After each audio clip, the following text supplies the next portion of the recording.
Europa Legends, Part 1. Victoria. Careful! You stepped on the flower! Lucia, the ill-tempered Knight of Flowers, screamed as she threw a punch at Victoria's face. That was how these two knight captains met. Victoria was an uptight and strict leader who hated any sign of weakness from her knights. The mediocre performance of Viola always vexed her. When Viola said that she did not want to stay in the knightly order, Victoria praised her for her courage to speak up and recommended her to the healers. A knight must be loyal to her heart. Victoria released the Honkai infected child, where she saw that she retained her sentience, but this act resulted in her exile. Nevertheless, Victoria refused to give up her honor. During her exile, she traveled from town to town, helping fight Honkai beasts to protect the small folk. Those she saved tried to learn more about her past, only to know how she was exiled from the knightly order. The reputation of the exiled knight began to spread far and wide. Victoria never thought she would reunite with Viola. It was Viola who treated her when she was sent to the healers after severing a grievous wound. The two girls did not share any words during treatment. Before leaving, Victoria gave Viola a salute, an act that said it all. Elizabeth Bathory. Elizabeth Bathory is the most and powerful lady in the annals of the Kingdom of Hungary, but also the most notorious. Castle Chede was the place where roses bloom all year. Its stony walls kept Elizabeth a prisoner. She did not remember what happened that day. It was the final banquet at Chede. The nobles gathered to celebrate her birthday, but Elizabeth fell asleep during the feast. There was nothing but red roses and silent guests lying in puddles of blood in their eternal sleep when she finally woke. No one dared to visit the Chede after the incident. Elizabeth thought she would be used to such loneliness. While walking in her rose gardens one night, someone covered in blood fell right into Elizabeth's rose gardens and her life. It was Dracula. What surprised Elizabeth was that Dracula's seemingly lethal wounds healed miraculously. To repay the boon of saving her life, Dracula would bring delicious desserts and tales from the outside world to sate her curiosities. Elizabeth would listen quietly as she enjoyed the stories and the act of being a lady. This lasted for several months until... "I'm sorry, Elizabeth. I have to go. Schicksal is after me. I can't let them get to you." "Then take me along with you. The roses always bloom at Castle Chete."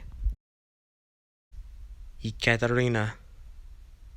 Ekaterina was a legendary lady who hailed from a noble yet unassuming Prussian family, but became the great Empress of Russia. With blood and iron, she molded Russia into a great power that the rest of Europe feared. Before her arrival at Russia, the country was plagued by many weaknesses.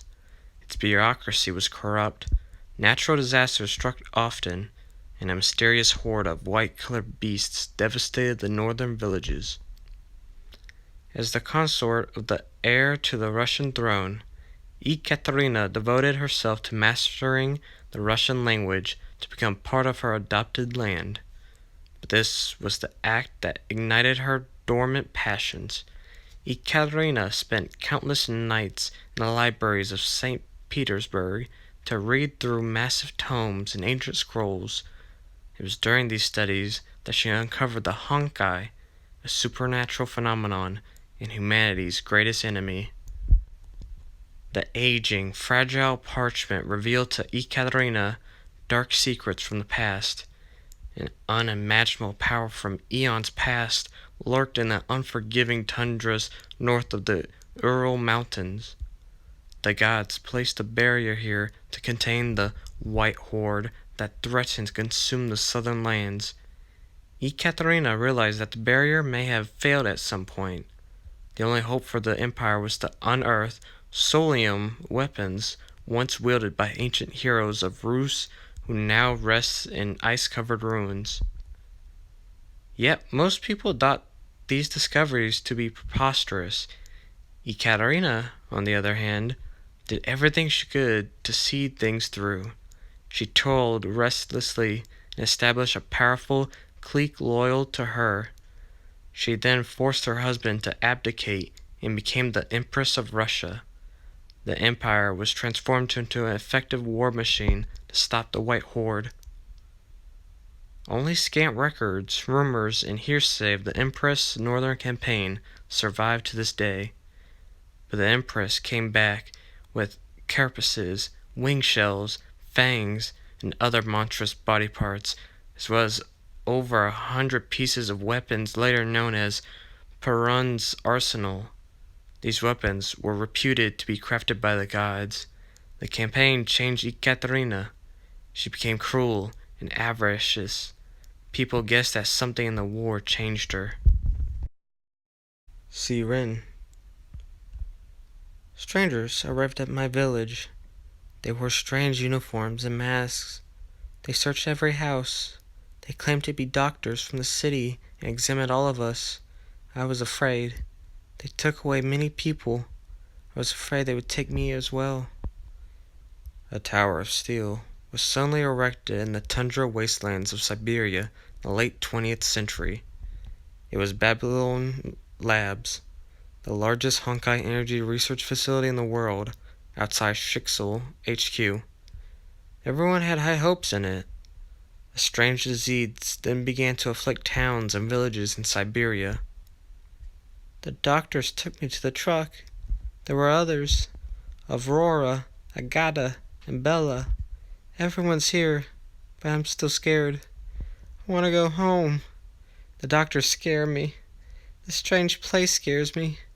And that thing they were talking about.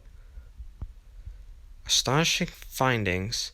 Subject 52 from Belarus demonstrated remarkably high Honkai resistance and ability to absorb and neutralize this energy. The cause for this has yet to be determined, but it may very well be the thing we're looking for. P.S.